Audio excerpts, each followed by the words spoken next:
दोस्तों कहानी शुरू होती है और हम दो हरामी बच्चों को देखते हैं जो कि हर जगह पर पानी के गुब्बारे फेंक रहे थे और लोगों को परेशान कर रहे थे। इस लड़की का नाम होता है रोजमेरी मार्लो, क्योंकि इसे अपनी गुलाबी पिटवाने का बहुत शौक था। और ये लड़का जो कि काला था तो इसका नाम है कालिया। तभी हम एक औरत को देखते हैं जो कि वहाँ पर इन दोनों की हरकतों को अपने मोबाइल में रिकॉर्ड कर लेती है और उनको कहती है कि तुम लोगों को ये सब करते हुए शर्म नहीं आती। अगर ये सब ऐसे ही चलता रहा तो तुम लोग आगे जाकर छपरी फैजू जैसे बन जाओगे जो कि यहाँ का चौकीदार है। तभी रोजमेरी कहती है कि मैं तो आगे जाकर सबसे अपनी पिंकी पिटवाने का काम करूंगी और ये कालिया तो फ्यूचर में एक बहुत बड़ा सुपरस्टार बनने वाला है। इसके बाद वो औरत उन दोनों को रोजमेरी की माँ के पास लेके जाती है और उसे वो वीडियो दिखाते हुए कहती है कि आपकी बेटी पूरे मोहल्ले में बदनाम हो रखी है। यहाँ तक कि लोग तो ये भी कह रहे हैं कि ये कालिया अपना काला नाग आपकी बेटी की गुलाबी गुफा में रोज घुसाता है। लेकिन तभी उसकी माँ कहती है कि कोई बात नहीं, मैं तो अपनी जवानी में इससे भी ज्यादा कांड किया करती थी। जिसके बाद वो रोजमेरी को घर के अंदर ले जाती है और वो औरत कालिया को उसके घर ले जाती है। फिर घर में आकर रोजमेरी की माँ उसे डांटने लगती है और कहती है कि ये सब क्या बकचोदी है। ऐसा कोई भी दिन नहीं गया जब मुझे तुम्हारी शिकायतों के कॉल्स नहीं आते या पड़ोसी तुम्हारी शिकायत लेकर मेरे घर तक नहीं आ जाते।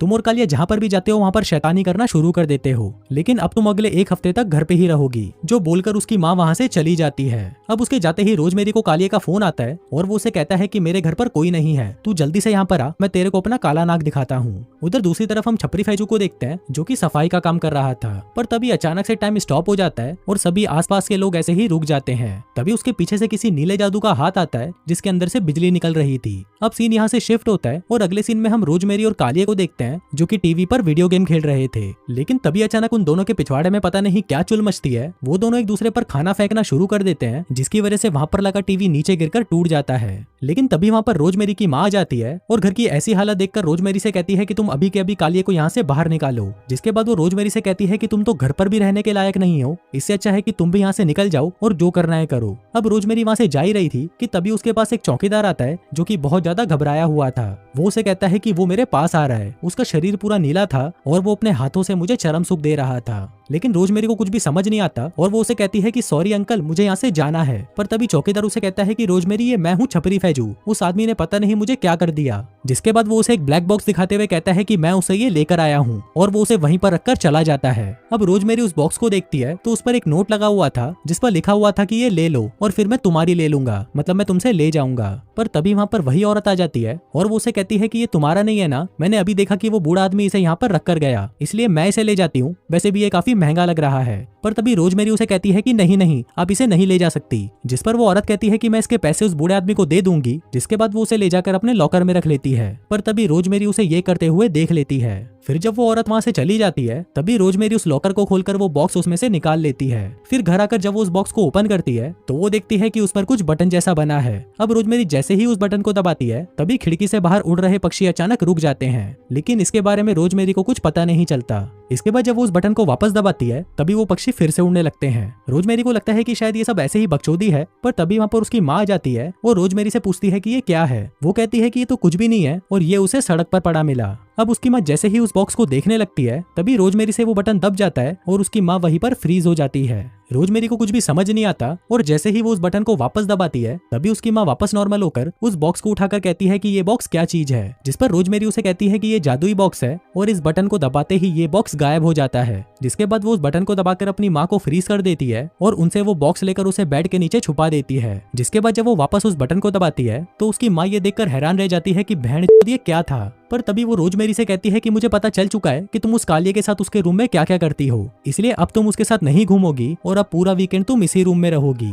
लेकिन तभी रोजमेरी उस बॉक्स को बाहर निकालती है और कहती है कि मैं नहीं रहने वाली यहाँ पर। जिसके बाद वो उस बटन को दबाती है और सब कुछ स्टॉप करके वहाँ से निकल जाती है। लेकिन बाहर आते ही वो देखती है कि कालिया भी सीढ़ियों पर स्टॉप हो चुका था। वो आइसक्रीम खा रहा था और फोन में घचाघच की वीडियो देख रहा था। पर तभी रोजमेरी वहाँ पर आती है और उसके आइसक्रीम वाले हाथ पर फोन पकड़ा देती है और फोन वाले हाथ में आइसक्रीम। जिसके बाद जैसे ही वो उस बटन को वापस दबाती है तभी कालिया उस आइसक्रीम को अपने कान पर लगा लेता है। तभी रोजमेरी को वहाँ पर देखकर कालिया उससे पूछता है कि तुमने ये कैसे किया। जिस पर रोजमेरी कहती है कि इस बॉक्स की मदद से ये बॉक्स टाइम को पूरी तरह फ्रीज कर सकता है। जिसके बाद जैसे ही वो दोनों उस बटन को एक साथ दबाते हैं तभी आसपास की सभी चीजें स्टॉप हो जाती हैं। फिर कालिया जैसे ही बाहर आकर देखता है तो उसकी फटकर 464 हो जाती है क्योंकि उसके आसपास के सभी लोग फ्रीज हो चुके थे। कालिया पूछता है कि तुम्हें ये कहाँ से मिला, जिस पर रोजमेरी कहती है कि मैंने ये फ्लिपकार्ट से मंगवाया। भोसड़ी के ये क्या बकचोदी है, ये तो मुझे एक बूढ़े आदमी ने दिया था, चल अब थोड़े मजे करते हैं। जिसके बाद वो दोनों वहाँ पर फ्रीज हुए लोगों के साथ शैतानी करने लगते हैं। जैसे वो एक औरत के बैग में से अंडे निकालकर उसी के पैर के नीचे रख देते हैं। वहीं एक लड़की जो सैंडविच खा रही थी वो उसके हाथ में एक फूल रख देते हैं और एक आदमी जो पौधों को पानी दे रहा था वो उसके शावर को उस आदमी के मुंह की तरफ कर देते हैं। जिसके बाद वो दोनों वापस उस बॉक्स के बटन को दबाते हैं और सब कुछ नॉर्मल हो जाता है। लेकिन तभी वो उस बटन को फिर से दबाकर सोचने लगते हैं कि इस बॉक्स की मदद से तो हम कुछ भी कर सकते हैं। पर तभी कालिया कहता है कि क्यों ना पहले हम कुछ खा लें। जिसके बाद वो दोनों रोजमेरी के घर पर जाते हैं और बहुत सारा खाना ठूसने लगते हैं। फिर खाने के बाद कालिया कहता है कि इसका मतलब दुनिया में सब कुछ रुक चुका है, यहाँ तक कि सुंदर लड़कियां भी। इस पर रोजमेरी कहती है कि भोसड़ी के अब तू क्या उनके मुंह में अपना काला नाक देना चाहता है। अब वो दोनों इस बारे में सोच ही रहे थे कि तभी उन्हें बाहर कुछ गिरने की आवाज आती है। वो सोचते हैं कि अगर सब कुछ फ्रीज हो चुका है तो ये गिरने की आवाज कहाँ से आई। जिसके बाद वो दोनों जैसे ही बाहर जाकर देखते हैं तो उन्हें पता चलता है कि बिल्डिंग के नीचे जो कालिया का लॉकर था वो किसी ने तोड़ दिया था। इसी दौरान उन दोनों को किसी के चलने की आवाज आती है और वो दोनों ये सुनकर घबरा जाते हैं। तभी कालिया कहता है कि वो हमारे करीब आ रहा है, इसलिए हमें भी दूसरों की तरह फ्रीज होना होगा।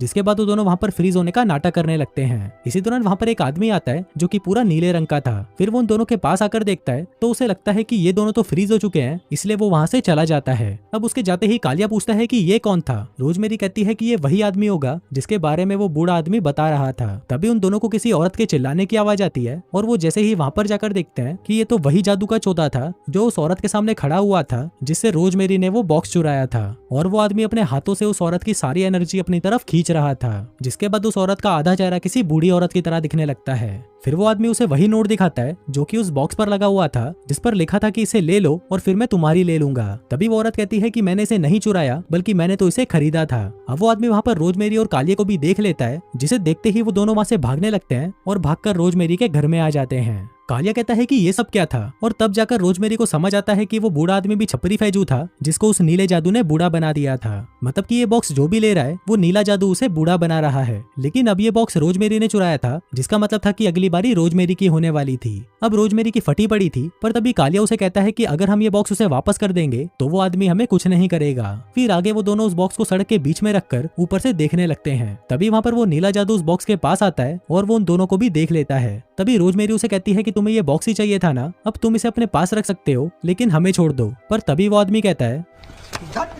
कालिया कहता है कि तो फिर तुम्हें क्या चाहिए। तभी वो आदमी उस बॉक्स को उठाकर उन दोनों की तरफ बढ़ने लगता है। अब दोनों भागते हुए रोजमेरी के घर पर आ जाते हैं, जहाँ पर उसकी माँ लैपटॉप की स्क्रीन को देखकर रो रही थी क्योंकि इन दोनों हरामियों ने उस लैपटॉप की स्क्रीन को तोड़ दिया था और अब उसकी माँ के पास इतने पैसे भी नहीं थे कि वो उसको ठीक करवा सके। इसी दौरान वो नीला जादू भी वहाँ पर आ जाता है और कालिया को पकड़कर बूढ़ा बनाने लगता है। पर तभी रोजमेरी उसे कहती है कि रुको, मैं वो हूँ जिसने तुम्हारे बॉक्स को चुराया था और इस कालिया ने तो कुछ भी नहीं किया। अगर कालिया मर गया तो मेरी छोटी सी पिंकी की प्यास कौन बुझाएगा। तभी कालिया कहता है कि बड़ी के तुझे तेरा बॉक्स तो मिल गया और तुझे क्या चाहिए। तभी वो नीला आदमी उसकी माँ की तरफ इशारा करता है, जिससे रोजमेरी को पता चलता है कि ये नीला जादू ने बॉक्स को चुराने की सजा नहीं दे रहा, बल्कि रोजमेरी ने जो अपनी मम को परेशान किया ये उसे उसकी सजा दे रहा है। अब रोजमेरी अपनी गलती मानते हुए कहती है कि मेरी वजह से मेरी मम को बहुत दुख पहुंचा है, लेकिन तुम इसकी सजा कालिया को नहीं दे सकते, इसलिए तुम जो बोलोगे मैं वही करूंगी। अब वो आदमी उसकी बजाने उसकी तरफ बढ़ने लगता है, पर तभी कालिया उसे कहता है कि इसे बूढ़ा बनाने से इसकी माँ का दुख क्या कम हो जाएगा। और तभी रोजमेरी उसे कहती है कि अब से मैं प्रॉमिस करती हूँ कि अब मैं कभी भी अपनी मम को परेशान नहीं करूंगी।